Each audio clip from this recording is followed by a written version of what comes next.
Hi, this is Superintendent of Schools Bill Olson with a school system update. At the present time, I'm developing the school department budget with the leadership team and our central office team. We have reviewed it with the school committee, and so now the budget for the Westford Public Schools for fiscal 2021, that's the 2020-2021 school year, is in the hands of the school committee. And over the next several months, there will be numerous meetings, numerous discussions about priorities, about available revenues, costs that impact the ability to appropriate funds within the town. The town manager is in the same phase of budget development. I presented mine, as I said, a short while ago, and she presented hers last evening to the Board of Selectmen and the school committee, the finance committee, and the public. And so we're having a little bit of difficulty in terms of the rising costs and fairly stagnant revenues. And I'd like to explain what has been happening and why not only the school department budget is impacted, but all of the town department budgets also. First of all, we receive a sizable portion of Chapter 70 reimbursement from the Department of Education. That is the primary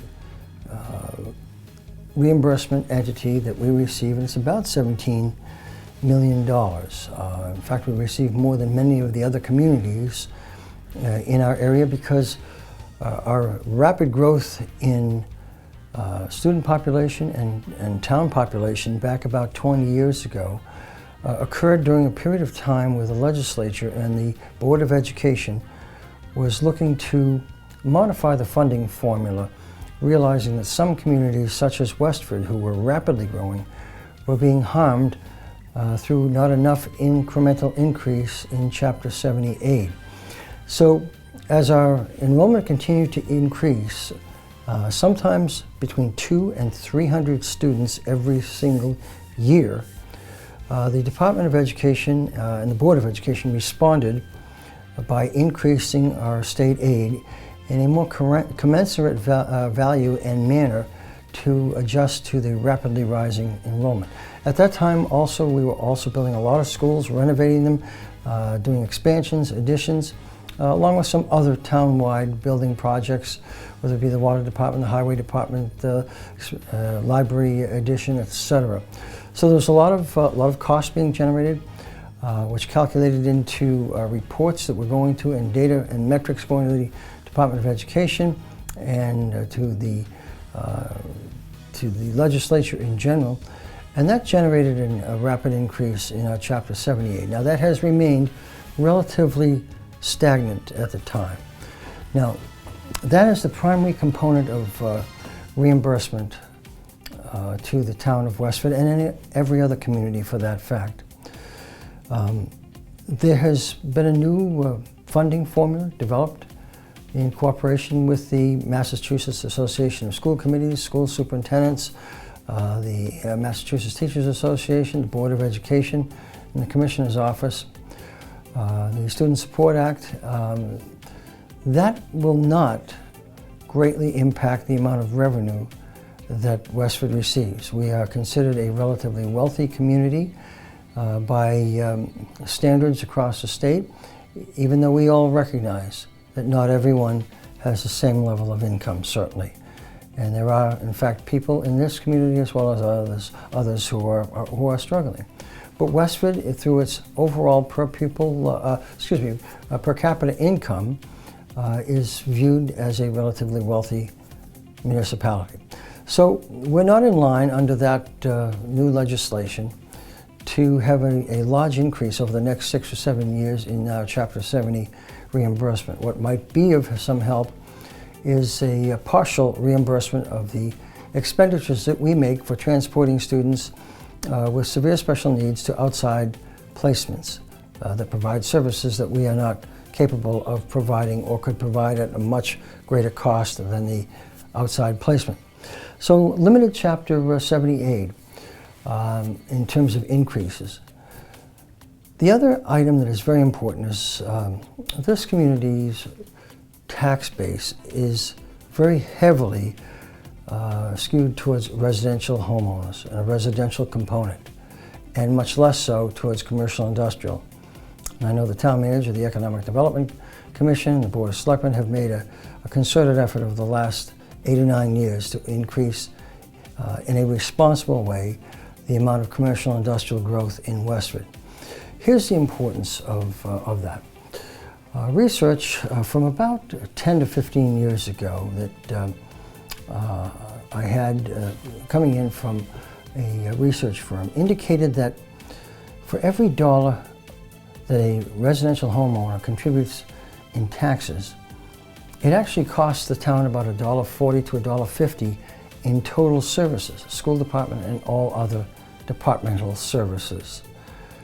On the other side of the ledger, the commercial industrial tax base is such that for every dollar a business contributes, it generally only requires about 75 to 80 cents worth of servicing from the municipal and school budget.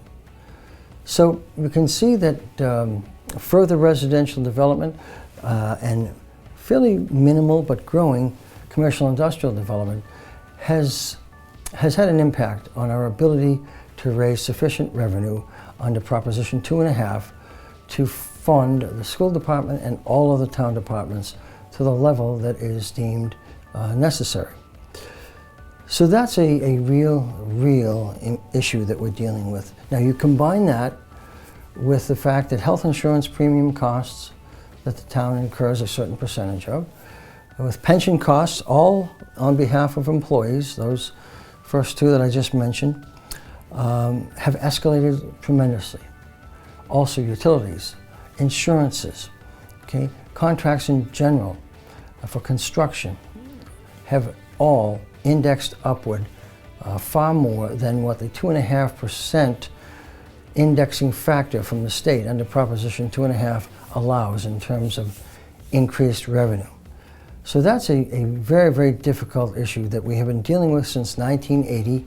I dealt with that when I was the Assistant Superintendent of Schools in Lowell in the mid-80s, and we've dealt with it ever since, that some communities simply cannot raise enough money under the constraints of Proposition 2.5. Additionally, this town grew over a 20 to 25 year period since the late 80s, early 90s, and generated a population of students that represented 25 to 26% of the entire Westford population.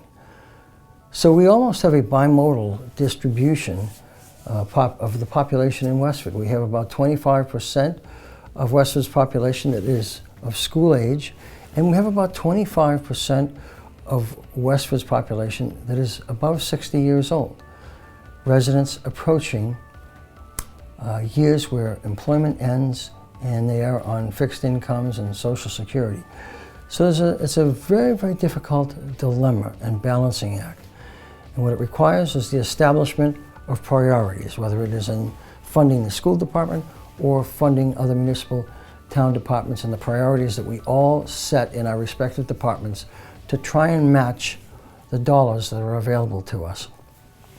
I'll continue to speak with you about this because it's the classic economic problem of far greater needs than available resources to the town. And so we'll continue the discussion about this.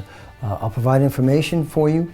And if at any time you would like to have specific information about the school department budget, please call me. I'll be glad to meet with you either individually or as a group. I'll be glad to meet with you at any time because I want you to have the correct information, the factual information, and be able to understand where your tax dollars are going in the Westford Public Schools. Look forward to seeing you next time. This is Bill Olson. Have a good day.